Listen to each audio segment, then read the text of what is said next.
Time to study YouTube channel में आप सभी का एक बार फिर से स्वागत है ना। पिछले क्लास के वीडियो में हम लोगों ने क्या क्या पढ़ा है उसके बारे में देख लेते हैं। पहला हम लोग ने प्रागैतिहासिक काल, उससे रिलेटेड एमसीक्यू, हड़प्पा उससे रिलेटेड एमसीक्यू है ना, जैन धर्म, बौद्ध धर्म है ना। उसके बाद भी कुछ और विभिन्न धर्मों के बारे में पढ़ के उसके बारे में उसका एमसीक्यू भी हम लोगों ने सॉल्व किया है ना। उसके बाद आज का टॉपिक है मगध का उत्कर्ष। हम लोगों ने पिछले क्लास में देखा था ना कि 16 महाजनपद है ना, 16 महाजनपदों की जानकारी जो हम लोग को मिलती है ये हम लोग देखे हुए हैं ना। ये इस पेज को हम लोग पढ़ चुके हैं ना। बौद्ध धर्म के अनुत्तर निकाय और जैन धर्म के भगवती सूत्र में हम लोग को 16 महाजनपद की जानकारी मिलती है। ये हम लोग ने रिकॉल कर रहे हैं, ये हम लोग पीछे देख चुका है ना। तो इसमें से देखे थे ना कि 16 महाजनपद के बारे में देख रहे थे ना। इनमें से 3 मगध, औंग और विज्जी कहाँ पे था? बिहार में था। और 8 कहाँ पे था? 8 कौन था? ये 8 जो था 8, ये 8 बाकी काशी है ना, काशी कौशल मल, ये सब कहाँ के थे? ये 8 टोटल 8 कहाँ के थे? यूपी के थे है ना। उसके बाद एक कहाँ के थे? एक अवंती कहाँ का था? एमपी का था है ना। मत है ना। मत्स्य कहाँ के? विराटनगर राजस्थानी है ना। असमक दक्षिण भारत का एकमात्र जहाँ महाजनपद का असमक कहाँ पे? आंध्र प्रदेश में पड़ता है। और भारत से बाहर 2 देखे थे ना हम लोग, कम्बोज और गंधार के बारे में हम लोग ने देख चुका है ना, हम लोग ने देख चुके हैं। तो ये इनमें से जो है ना मगध सबसे ज़्यादा शक्तिशाली और संपन्न था है ना। इसमें से मगध सबसे ज़्यादा शक्तिशाली और संपन्न था और केंद्र बिंदु में यही था। तो इसलिए हम लोग मगध देखते हैं। किसका? मगध का उत्कर्ष। इसलिए हम लोग को मगध का उत्कर्ष के बारे में देखना है ना। तो देखिए मगध 16 महाजनपदों में मगध में ऐसा क्या था जो सबसे शक्तिशाली था और सबसे संपन्न था है ना। तो हम लोग उसी के बारे में देखना है ना। तो पहला हम लोग मगध का उत्कर्ष स्टार्ट करते हैं। तो देखिए मगध के संस्थापक है ना, मगध के संस्थापक कौन है? क्वेश्चन पूछेगा मगध के संस्थापक कौन है? तो बृहद्रथ है ना, बृहद्रथ एकदम इम्पोर्टेंट क्वेश्चन है, ध्यान में रखना है इसको है ना। मगध उत्कर्ष के उत्कर्ष या उदय के कारण, मतलब मगध इतना संपन्न क्यों था? उसके कारण क्या था? देखिए आर्थिक कारण, राजनीतिक कारण, भौगोलिक कारण। देखिए आर्थिक कारण में क्या है, मगध में जो जिस राजवंशों का शासन हुआ वो क्या थे? काफ़ी समृद्ध थे ना। और वो अपना राज्य विस्तार, वैवाहिक संपन्न और युद्ध से करते थे ना। तो उससे क्या आर्थिक स्थिति सुदृढ़ होती है। तो जिससे क्या होता है, मगध का आर्थिक उससे भी संपन्न हो जाता है। और राजनीतिक जीवन में वो उतना उथल पुथल नहीं रहता है, जिस वजह से क्या होता है वो राजनीतिक जीवन में भी सफल रहता है। और उसके बाद तीसरा क्या? भौगोलिक है ना। भौगोलिक स्थिति क्या है? ये गंगा है ना, ये गंगा नदी और ये सोन नदी है ना, सोन नदी के आसपास का क्षेत्र में ये क्या था? मगध ये बसा हुआ था ना।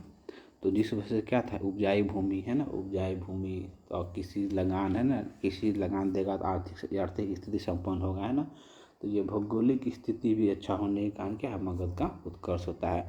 और बगल में राजगिरी मिलता है, वहाँ से पशु जैसे युद्ध में लड़ने के लिए घोड़े, हाथी, ये सब आसानी से उपलब्ध हो जा रहे थे मगध में ना, जिस कारण क्या था? मगध काफ़ी संपन्न और उत्कर्ष हो जाता है। मगध सबसे शक्तिशाली बनने का एक आर्थिक, राजनीतिक और भौगोलिक कारण भी उसका एक मूलभूत कारण है होने का है ना।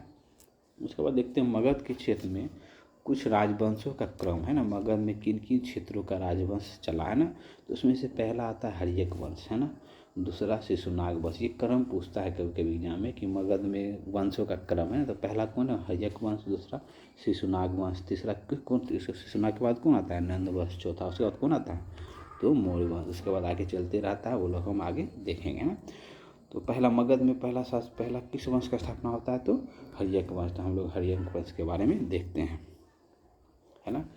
तो हर्यक वंश के बारे में देखते हैं। तो हर्यक वंश को क्या ना, पृथ्वीहंता वंश भी कहा जाता है। हर्यक वंश को क्या कहा जाता है? पृथ्वीहंता वंश भी कहा जाता है। और हर्यक वंश के संस्थापक कौन थे? तो बिंबिसार है ना। बिंबिसार कब क्या था? 544 ईसा पूर्व में है ना, ये भी ध्यान रखना। बिंबिसार जो है हम लोग देखे थे ना, अंग, अभी हम लोग जस्ट देखे अंग है ना। अंग को क्या है? अंग महाजनपद को किसने अपना राजधानी में मिलाया था? तो ये बिंबिसार। क्वेश्चन आता है कि अंग को मगध में किसने मिलाया था? देखिए ना 16 महाजनपद में एक महाजनपद था अंग है ना। और कहाँ कौन सा क्षेत्र था? भागलपुर और मुंगेर का क्षेत्र। इस क्षेत्र को मगध में किसने मिलाया? तो ये बिंबिसार ने मिलाया। एकदम ध्यान रखना, ये क्वेश्चन आता है ना। उसके बाद मगध की राजधानी क्या थी? गृहवज या राजगिरी है ना। कोई कन्फ्यूजन नहीं है। और हर्यक वंश में है ना, अगर हर्यक वंश में मतलब हर्यक वंश का राजधानी राजगिरी और गिरिवस्त है ना। तो राजवेद हर्यक वंश के राजवेद कौन थे? जीवक है ना, ध्यान रखना। जीवक जो है ना बौद्ध और अवंती के राजा प्रद्योत है ना। प्रद्योत जब बीमार पड़ जाता है तो वे जीवक जाते हैं उसकी सेवा करने के लिए है ना। तो बौद्ध का और अवंती के राजा प्रद्योत का है ना, ये भी पॉइंट आपको ध्यान में रखना है। उसके बाद बिंबिसार जो है ना अपना राज्य विस्तार में युद्ध के साथ साथ वैवाहिक संबंध से भी अपना साम्राज्य का विस्तार किया। तो देखिए कि बिंबिसार ने का वैवाहिक संबंध, पहला शादी उसने किया किसी महाकौशल्य देवी से। महाकौशल्य देवी कहाँ की थी? कौशल की राजकुमारी थी। दूसरा क्या है? चेलना से विवाह किया। चेलना कहाँ की थी? ये वैशाली का। ये महाकौशल्या देवी से विवाह करने के बाद ना कौशल से इसको काशी दहेज मिलता है, दहेज में इसको काशी मिलता है ना, तो ध्यान रखना है। उसके बाद चेलना है, चेलना कहाँ? वैशाली की राजकुमारी थी। और क्षेमा शर्मन, क्षेमा कहाँ की थी? ये मध्य की राजकुमारी थी है ना। तो देखिए बिंबिसार है ना, बिंबिसार के बाद उसका पुत्र अजातशत्रु के अपना पिता बिंबिसार को हत्या करके है राजगद्दी पे बैठता है। तो देखिए इस वजह से इस वंश को क्या पितृहंता वंश कहते हैं ना। देखिए बिंबिसार को हत्या कर देता है कौन? उसका पुत्र है ना, कौन? अजातशत्रु। फिर अजातशत्रु को भी उसका पुत्र हत्या कर देता है, इसलिए इसे क्या पितृहंता वंश इसलिए कहा जाता है ना। तो हम लोग देखते हैं अजातशत्रु बिंबिसार का उत्तराधिकारी होता है, अपने पिता की हत्या करके क्या मगध की गद्दी पर बैठता है, ठीक है। तो अजातशत्रु को क्या कुनिक भी कहा गया है ना, ये भी क्वेश्चन में आता है। अजातशत्रु क्या कहा जाता है? कुनिक। और ये कब गद्दी पर बैठता है? 492 ईसा पूर्व में है ना। वैशाली और काशी को जीतकर मगध में मिलाया। तो हम लोग देखे पहला क्या देखे थे? बिंबिसार अंग को मगध में मिलाता है। उसी तरह अजातशत्रु वैशाली और काशी को मगध में मिलाता है, ये ध्यान रखना है। इसके बाद बौद्ध के महापरिनिर्वाण के बाद, अब पहले बौद्ध की मृत्यु के बाद जब बौद्ध की देहांत मर जाते हैं तो बौद्ध की मृत्यु के बाद प्रथम बौद्ध सभा का आयोजन जो है ना इसी के शासनकाल में होता है। हम लोग देखे हुए हैं ये चीज़ को है ना, इसी के शासनकाल में क्या है? प्रथम बौद्ध सभा का आयोजन होता है। उसके बाद देखिए अजातशत्रु है ना। उसके बाद देखिए अजातशत्रु का उत्तराधिकारी कौन होता है? तो उदयन है ना। उदयन क्या था? अजातशत्रु का पिता था। अपने पिता की हत्या कर गद्दी प्राप्त करता है ना। अजातशत्रु की हत्या करके उदयन क्या करता है? गद्दी प्राप्त करता है। और गंगा और सोन नदी है ना, गंगा और सोन नदी और गंडक के संगम पर है ना पाटलिपुत्र नगर की स्थापना करता है और उसे अपनी राजधानी बनाता है ना। तो पाटलिपुत्र नगर की स्थापना कौन कर रहा है? तो उदयन। बहुत बार क्वेश्चन आएगा आपको, जब हम MCQ देखेंगे तो आप देखिएगा लगातार बहुत सारा क्वेश्चन पूछा गया है ना। और देखिए हर्यक वंश का अंतिम शासक कौन है? तो नागदशक है ना, ये भी पूछा जाता है कि हर्यक वंश का अंतिम शासक कौन है? तो नागदशक। तो ये था हम लोग का हर्यक वंश से रिलेटेड इतना ही है। उसके बाद जब हम लोग MCQ देखेंगे तो हर्यक वंश से जितना भी क्वेश्चन होगा तो वो हम लोग देखेंगे। फिर अगला देखते हैं शिशुनाग वंश। हर्यक वंश का अंतिम शासक है ना, अंतिम शासक कौन था हर्यक वंश का? नागदशक। नागदशक को हत्या करके शिशुनाग ने क्या करता है? एक नया राजवंश की स्थापना करता है। इसका क्या नाम हो जाता है? शिशुनाग वंश है ना। तो शिशुनाग जो है किसको? नागदशक की हत्या करके शिशुनाग वंश की स्थापना करता है, ये इसका अंगरक्षक होता है ना। तो इसके देख शिशुनाग वंश के संस्थापक देख लेते हैं। शिशुनाग वंश के संस्थापक कौन है? तो जैसे देखें हम लोग कौन है? शिशुनाग है। इसकी राजधानी क्या है? ये पाटलिपुत्र था। हर्यक वंश के समय में पाटलिपुत्र था राजधानी है ना। पाटलिपुत्र देखे थे। उसके बाद ये अपना राजधानी कहाँ ले जाता है? वैशाली ले जाता है। पाटलिपुत्र से वैशाली ले जाता है। और शिशुनाग क्या करता है? अवंती को मगध में मिलाता है। देख रहे हैं ना मगध में कौन कौन किस किस राज्य को मिला रहा है, ये आप लोग को ध्यान में रखते रहना है ना। तो आगे देखते हैं कौन कौन राजवंश मगध में कौन कौन राजवंश को मिलाता है, कौन कौन शासक, ये बहुत इंपॉर्टेंट हो जाता है ना, ये आप लोग हमेशा ध्यान में रखते है ना। उसका शिशुनाग के बाद देखते हैं, शिशुनाग के बाद कौन बनते शासक? कलाशोक जो है पुनः राजधानी कहाँ पे ले जाता है? तो पुनः राजधानी वैशाली से कहाँ ले जाता है? पुनः पाटलिपुत्र कर देता है। और इसके समय क्या था? द्वितीय बौद्ध सभा का आयोजन होता है ना। द्वितीय बौद्ध सभा का आयोजन किसके शासनकाल में था? कलाशोक के शासनकाल में। और शिशुनाग वंश का अंतिम शासक कौन है? शिशुनाग वंश का अंतिम शासक कौन था? नंदी वर्मन होता है ना, ये भी ध्यान में रखें। और उसके बाद वहाँ देखे थे ना हम लोग हर्यक वंश का अंतिम शासक कौन था? नागदशक था है ना। उसके बाद आगे उसके बाद देखिए शिशुनाग वंश के अंतिम शासक है ना, अंतिम शासक कौन था? शिशुनाग दशक का नंदीवर्धन है ना। नंदीवर्धन की हत्या कर देता है कौन? महाजनपद नंद है ना। महाजनपद नंद क्या नंदीवर्धन की हत्या कर देता है ना। और उसके बाद क्या नंद वंश की स्थापना करता है ना। तो कौन वंश है ये? उसके बाद देखते हैं हम लोग नंद वंश है ना। तो नंद वंश के संस्थापक कौन है? तो महापद्म नंद है ना। नंद वंश के संस्थापक कौन है? महापद्म नंद। इन्होंने एक राठ है ना, एक राठ की उपाधि धारण की। क्वेश्चन पूछेगा एक राठ की उपाधि धारण किसने की? तो महापद्म नंद ने किया था, है ना। पुराणों में, है ना, पुराणों में परशुराम का दूसरा अवतार बताया गया है। मतलब पुराणों में महापद्म नंद को क्या कहा गया? परशुराम का दूसरा अवतार बताया गया है। कलिंग को मगध में मिलाया। कलिंग कहाँ था? उड़ीसा में। कलिंग जो है ना, मगध के बाद अगर कोई शक्तिशाली था तो ये कलिंग था। तो महापद्म नंद क्या है? कलिंग को मगध में मिला लेता है ना। तो देख लीजिए उसे श्रेष्ठता की पता चलते हैं कितना श्रेष्ठ होगा, है ना जी। हाँ, उड़ीसा में तो कलिंग कहाँ पड़ता है? उड़ीसा में पड़ता है ना। उसके बाद क्या है, ये देखिए उसके बाद क्या है, उसके बाद जिनसेन की मूर्ति मगध में ले आता है। महाजनपद क्या करता है कि कलिंग को जब जीत लेता है तो उसका जो जिनसेन की प्रतिमा है ना, जिनसेन की प्रतिमा जो है कहाँ? मगध में ले आता है। बाद में जब हम देखेंगे, बाद में जब डिफरेंट शासक, कुछ और शासक आएंगे तो ये प्रतिमा कहाँ? मगध में आक्रमण होगा फिर मगध से ये प्रतिमा उठा के कहाँ? कलिंग ले जाएगा। हम लोग आगे देखेंगे। तो कलिंग में जब महाजनपद नंद ने मगध में मिलाता है ना, मगध में मिलाया तो उसे क्या? जिनसेन की मूर्ति को मगध ले आता है कलिंग से ना। उसका महाजनपद नंद ने क्या किया? कलिंग में नहरों की खुदवाई करवाई, है ना। और ये नंद वंश के अंतिम शासक कौन थे? तो धनानंद के बारे में हम लोग देखते हैं ना। धनानंद कौन थे? मौर्य वंश के, सॉरी, नंद वंश के अंतिम शासक कौन थे? तो धनानंद के समय क्या होता है? भारत में सिकंदर का आक्रमण होता है। कब? तो 326 ईसा पूर्व में, है ना। ये डेट ही पूछता है कि सिकंदर का आक्रमण भारत में कब हुआ? तो 326 ईसा पूर्व में। तो क्वेश्चन एक और होता है, सिकंदर किसके समकालीन रहते हैं?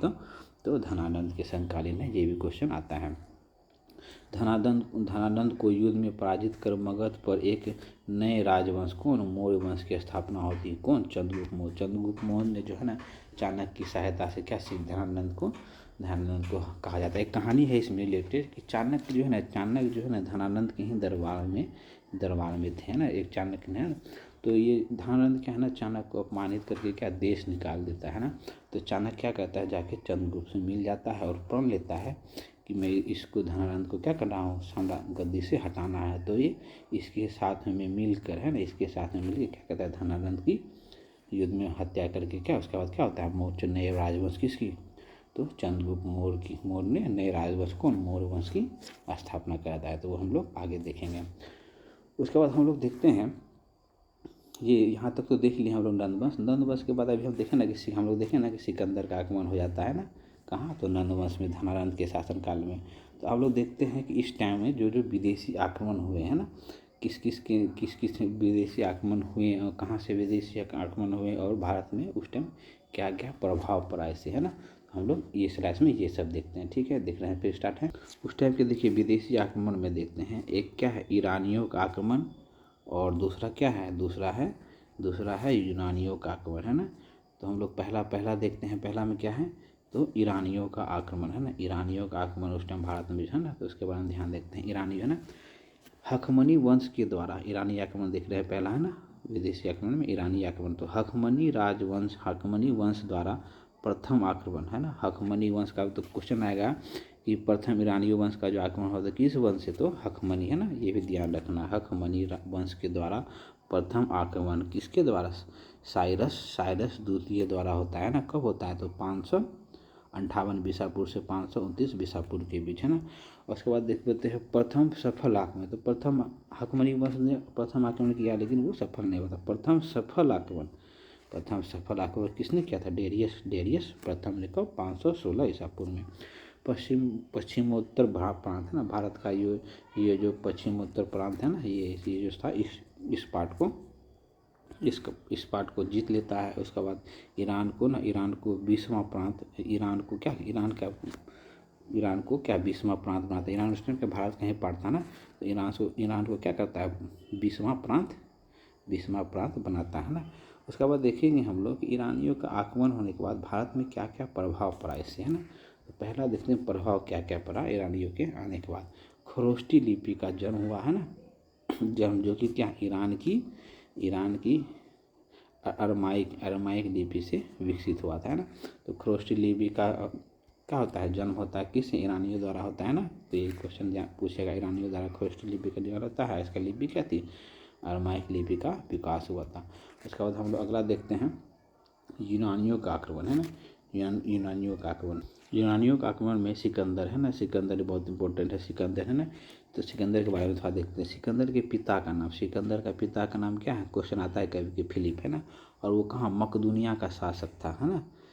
सिकंदर के पिता कहाँ थे, मकदूनिया के थे। सिकंदर के पिता कौन है, फिलिप। और वो कहाँ, मकदूनिया के शासक कब बना था, 359 ईसा पूर्व में। और उसका 329 ईसा पूर्व में क्या होता है, फिलिप का हत्या हो जाता है ना। तो उसके बाद 329 ईसा पूर्व में ना 20 वर्ष की आयु में सिकंदर क्या था, मकदूनिया का शासक बनता है। तो क्वेश्चन पूछेगा सिकंदर कहाँ का निवासी था, तो मकदूनिया का है ना। ये क्वेश्चन ध्यान में रखना है आप लोग को। उसके बाद देखिए सिकंदर, देखिए सिकंदर 20 वर्ष की आयु में है। सिकंदर 20 वर्ष की आयु में कहाँ, मकदूनिया का शासक बनता है। कब, तो 329 ईसा पूर्व में है। तो उसका नेक्स्ट हम लोग देखते हैं, सिकंदर अरस्तु का शिष्य था। पूछेगा सिकंदर का गुरु कौन है, तो अरस्तु। ये क्वेश्चन आता है एग्जाम में है ना। इच्छा, मतलब सिकंदर का इच्छा था विश्व विजेता बनने की है ना। सिकंदर की इच्छा क्या थी, तो विश्व विजेता बनने की है ना। और उसका उद्देश्य क्या था, उद्देश्य में क्या था, 326 ईसा पूर्व में हिंदू कुश पर्वत पार करके भारत में प्रवेश किया है ना।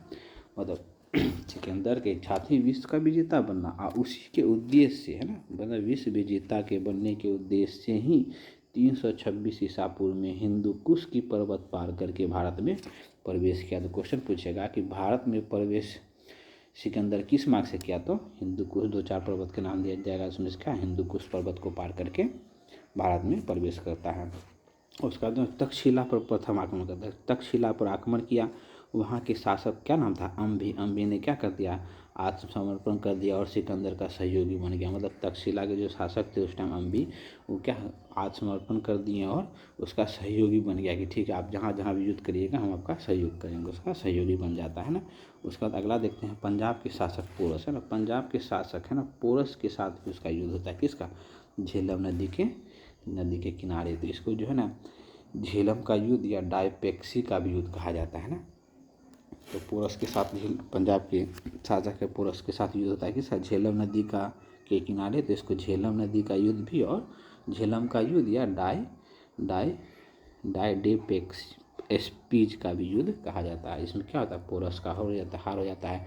और पोरस का पोरस क्या वीरता के साथ लड़ता है और युद्ध के बाद क्या करता है, उसका साम्राज्य को वापस कर देता है। सिकंदर खुश होकर जब वीरता के साथ रहता है तो क्या करता है, पोरस का साम्राज्य को सिकंदर क्या करता है, वापस करवा देता है ना, वापस दे देता है। सिकंदर की सेना है, उसके बाद आगे का अभियान क्या था, सिकंदर की सेना व्यास नदी है ना, व्यास नदी को पार करने से मना कर दिया था। और पिछले 2 युद्ध में काफ़ी क्षति हो जाता है सिकंदर का सेना की है ना। तो जिस कारण सिकंदर की सेना जो है ना व्यास नदी को पार करने से मना कर देता है ना, मना कर देता है। और तो उसके बाद क्या होता है, सिकंदर क्या होता है, वापस हो जाता है। अपने सेनापति उसका क्या नाम था, फिलिप है ना। फिलिप को सारा जो साम्राज्य जीता हुआ था सब फिलिप को सौंप के वो स्थल मार्ग से वापस चला जाता है। तो हम लोग देखते हैं तो सिकंदर जो है ना कुल 19 महीने तक, क्वेश्चन कभी कभी आता है कि सिकंदर कितने महीने तक भारत में रहा, तो 19 महीने तक भारत में रहा। और 325 ईसा पूर्व में क्या वापस चला जाता है। और फिलिप द्वितीय अपने सेनापति फिलिप को क्या करता है, सारा साम्राज्य दे के वापस चला जाता है। और 323 है ना, 323 ईसा पूर्व में 323 ईसा पूर्व में 33 वर्ष की आयु पे बेबीलोन में सिकंदर क्या है, एक बीमारी कारण उसकी मृत्यु हो जाती है ना। क्वेश्चन आता है कि सिकंदर की मृत्यु कब होती है, तो कहाँ होती है, तो बेबीलोन में हो जाती है ना। और सिकंदर के भारत में आने से आक्रमण से जो क्या क्या प्रभाव पड़ता है उसके बारे में हम लोग देखते हैं। सिकंदर 2 शहर बसाता है, कौन, निकिया है ना। सिकंदर 2 शहर बसाता है, कहाँ पे, एक निकिया और ब्राउल क्या है, बाऊ केफला जो क्या था, सिकंदर का घोड़े का नाम था। सिकंदर अपने घोड़े के नाम पे एक शहर बसाता, क्या नाम था, बाऊ केफला, उसे घोड़े का नाम था है ना, प्रिय घोड़ा था उसका। सिकंदर से मतलब सिकंदर के आने से क्या होता है उसका, ये कहाँ का शासक, यूनान का कौन, गंधार शैली का विकास होता है ना। उसका हम लोग देखे थे ना कि ईरानियों के आने से क्या होता है, खरोष्टी लिपि का जन्म होता है और अरामाइकल लिपि का होता है। उसी तरह यूनानियों के आने से क्या होता है, यूनानियों के आने से गंधार शैली का विकास होता है। यूनानियों के साथ क्या होता है, संपर्क बढ़ जाता है, जिससे क्या होता है, व्यापार का मार्ग प्रशस्त होता है। उसके बाद आगे देखते हैं सिकंदर के साथ आए कुछ कुछ उसके सेनापति थे या कुछ लेखक का सिकंदर सिकंदर के साथ कौन आया था, तो ये मेनली क्वेश्चन होता है, सिकंदर के साथ कौन भारत आया। तो देखिए नियारकस है ना, नियारकस है ना, उसके बाद केटर्स है ना, केटर्स है ना, एरिस्टोबुलस है ना। देखिए सब में सौ है लास्ट में है ना, तो आप लोग ध्यान रख सकते हैं, नाम थोड़ा विस्तृत है ना। तो नियाकस, ऑनेस्केटस है ना, और एरिस्टोबुलस है ना, ये ध्यान रखना है। सिकंदर के साथ कौन कौन भारत आए, तो ये 3 याद आए तो ये मार जाए। उसका नियाकस जो था ना, इनमें से कौन था, ये जल सेनापति था ना। तो इनमें क्वेश्चन पूछेगा कि इनमें से तीनों जो आए थे इनमें से जल सेनापति कौन था, तो ये नियाकस आप लोग लगा सकते हैं ना। तो यही तक था सिकंदर का विदेशी आक्रमण के बारे में है ना, मतलब मगध का उत्कर्ष है ना। आगे हम लोग देखेंगे कि फिर जैसे देखें ना, नंद वंश का ख़त्म करके चाणक्य ने चंद्रगुप्त मौर्य के साथ मिलकर क्या कहता है, चंद्रगुप्त मौर्य क्या कहता है, धनानंद की नंद वंश का अंतिम शासक को धनानंद की हत्या करके मगध में एक नए राजवंश की स्थापना करते थे, मौर्य वंश के। तो हम लोग आगे देखेंगे मौर्य वंश है ना। आप वीडियो जो है ना 2 बार 3 बार देख लेंगे तो ज़्यादा कंसेप्ट क्लियर हो जाएगा। इसमें जो पूरा फैक्ट वाइज दिया गया है ना, इससे बाहर क्वेश्चन आने की कम ही पॉसिबिलिटी है। अगर लगता है कि कुछ अगर छूट जाता है तो हमारे एमसीक्यू की जो सीरीज़ चल रहा है, एमसीक्यू का जो सीरीज़ चल रहा है उसमें आपका सारा कवर अप हो जाता है ना। तो इसलिए वीडियो को जरूर 1 से 2 बार देखें, अपने फ्रेंड लोग के साथ जरूर शेयर करें और सभी को तैयारी में सपोर्ट करें, है ना। थैंक यू फॉर वॉचिंग, मिलते हैं फिर अगले वीडियो में। Thank you.